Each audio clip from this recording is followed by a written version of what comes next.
Hello guys, and you're welcome to the journey of a Naija Boy. My name is Pascal Oki, or you can call me Pascali that you already know. If you're new here, you're very welcome to my channel. If you're a returning subscriber, you're welcome again. And today we'll be talking about how to get your study permit, your Canadian study permit in 20 days. 20 days, yes, really 20 days. And I'm going to be taking you through the eligibility criteria that you need to have before you can qualify for this program. And it is so simple. It is easy. Once you have those things, then you are free to go. So let's get started, guys. Oh, na, na, na. Oh, it's Pascal, again. You're welcome back, guys. I understand that sometimes getting the admission is not even the problem. The problem itself is finding a way to come to Canada or finding your way into Canada. And the way that you can get to Canada is by applying for your study permit and getting approved.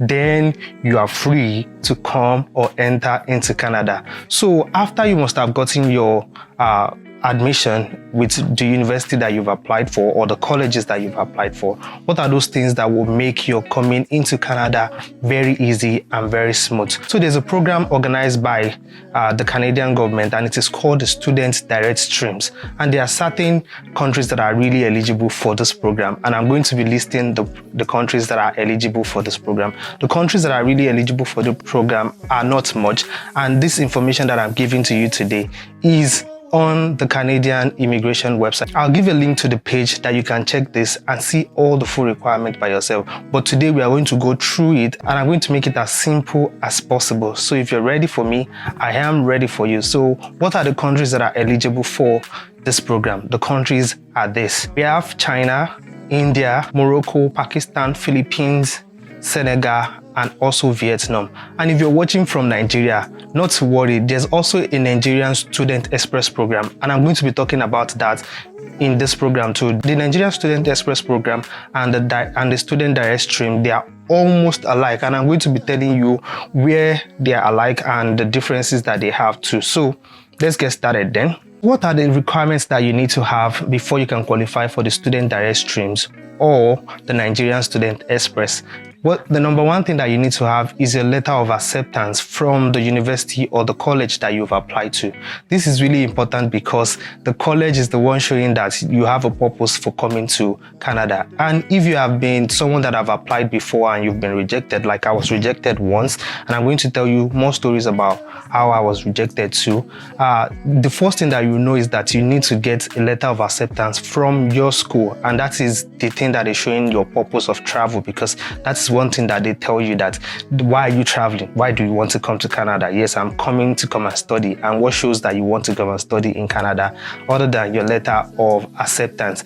And your letter of acceptance must be from a school or an institution that has a DLI. Your school must have a designated learning institute number. So you need to check up online and see that your school actually has a DLI number. So then you are qualified. The second thing that you need to have is your most recent transcript. So I've had this question over time that because I'm applying for a master's, do I need to go and look for my secondary school transcript and all that? If you're applying for a master's degree, your most recent transcript will be your undergrad university transcript, and you need to show everything that you have, your results from your 100 level to your 500 level. I guess sometimes it is not easy for most of us to get this transcript, and I don't even know why it is so difficult for us to get transcripts. Sometimes our schools can be very, very frustrating, but you know what? If you need it, you will go for it. You will find your way to get in. You'll find your way to get this transcript. So you need to have your most recent transcript. Again, I need to tell people that are applying to colleges too as well, you need to have your transcript and your most recent transcript. So if you just finished secondary school, you need to have your transcript from SS1 to SS3, or your year 7 to year 12, or your year 8 to year 12, and you need to have the transcript showing all your results for that. If you had gone to a university before, or you have gone to a polytechnic before, I'm guessing that your most recent transcript will be from the polytechnic and not from your secondary school. So because I know a lot of us are having a lot of difficulty getting our transcript from secondary school, so your most recent transcript will be your transcript from your polytechnic or from the university you finish your undergrad for. I hope that is settled. Another thing that you need to have is a proof of English language test. You need to have done your IELTS or whatever English language test you have in your country, and you must have a CLB of 6.0. And some people will say to me that but you said that they don't require you to have a proof of English test, and I'm telling you, this is a different program. The Student Direct Stream program or the Nigerian Student Express program requires that you have a proof of English language test. So it doesn't matter if it is academic or it is the general one. You just have to have this IELTS exam, because that is the only thing that will make them give you the study permit in 20 days. So 20 days, that is our target. So as you know, if you're applying for the Canadian study permit in the normal way, you probably need to have your tuition fee, and you need to have a sum of $10,000 that shows that you have enough to settle down in Canada with no problem. But in this case, they need to be able to guarantee that you actually have that money to settle down. So the first thing that they need you to do is that you must have paid your tuition fees for 1 year before you can qualify for this program. You must have paid your tuition fee for 1 year. If your tuition fee is $12,000, you must have paid it to the school directly.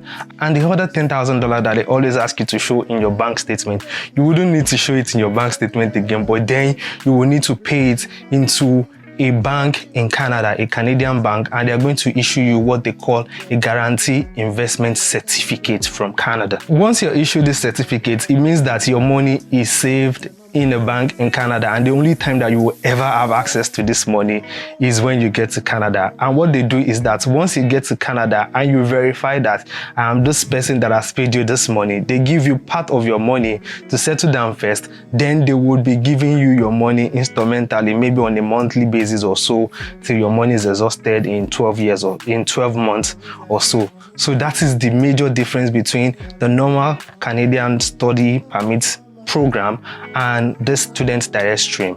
But for the Nigerian Student Express, there was a program that was organized in Lagos, Abuja in January 2020, and that was when the Nigerian Student Express was established, or was first spoken about, and this was confirmed by the Twitter page of the Canadian Immigration Services. The information was that you need to have a sum of $30,000, and I'm sure that this money is supposed to show that you have your tuition fee and the extra $10,000. Then you need to have a bank certificate too. I think it is more or less like the guarantee investment certificate too, but you need to have a certificate from the bank showing that you have $30,000 in your account. And this is the only difference between the Student Direct Stream and the Nigerian Student Express. For Nigerian Student Express, you need to have a sum of 30,000 Canadian dollars in an account, and you must get a bank certificate for it that you have that. And for the Student Direct Stream, you need to have paid your tuition to the school and also have a guarantee investment certificate of $10,000 in your account too. So those are the place where these things merge. The other things that you need to have is this: you need to have done your medical. You need to have done an upfront medical, and this applies to both programs. You need to have gone for your medicals, and I know that for the normal study permits, most of us have to wait for them to send us a mail to go and do our medical. One of the requirements for this is that you must have done your medical, because those are the things that always delay the issuance of our study permits in the first place. So for you to get this, you need to have done your medical. So you have an upfront medical. In some cases, I think you would have done your biometric too, but that is not always a problem, because even in the normal Canadian study permit program, all you need to do is submit your application first, then you'll be sent a letter or immediately that you need to come for your biometric the next day. So that is not the problem. I don't think that should stop anything, but you need to have your biometric done also. Finally, in your process of application, the other things that you need to have is your international passport. You need to have your bank statement, and they always say that the bank statement that you are going to give, and you wonder that why are they asking me for another bank statement after I have given them $10,000 and all those things.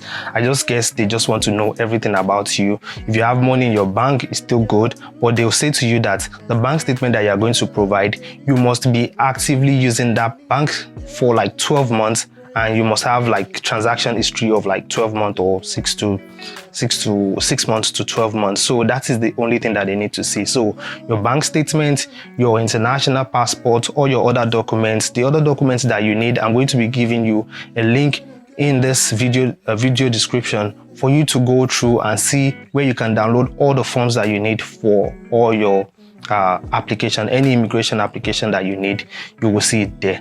I know that this is somehow difficult, or not difficult, because if you want to get your permit in 20 days, I know a lot of people that have waited like 3 to 4 months before they get their study permit. But then this is an easier way for you to get it. This is a faster way for you to get it.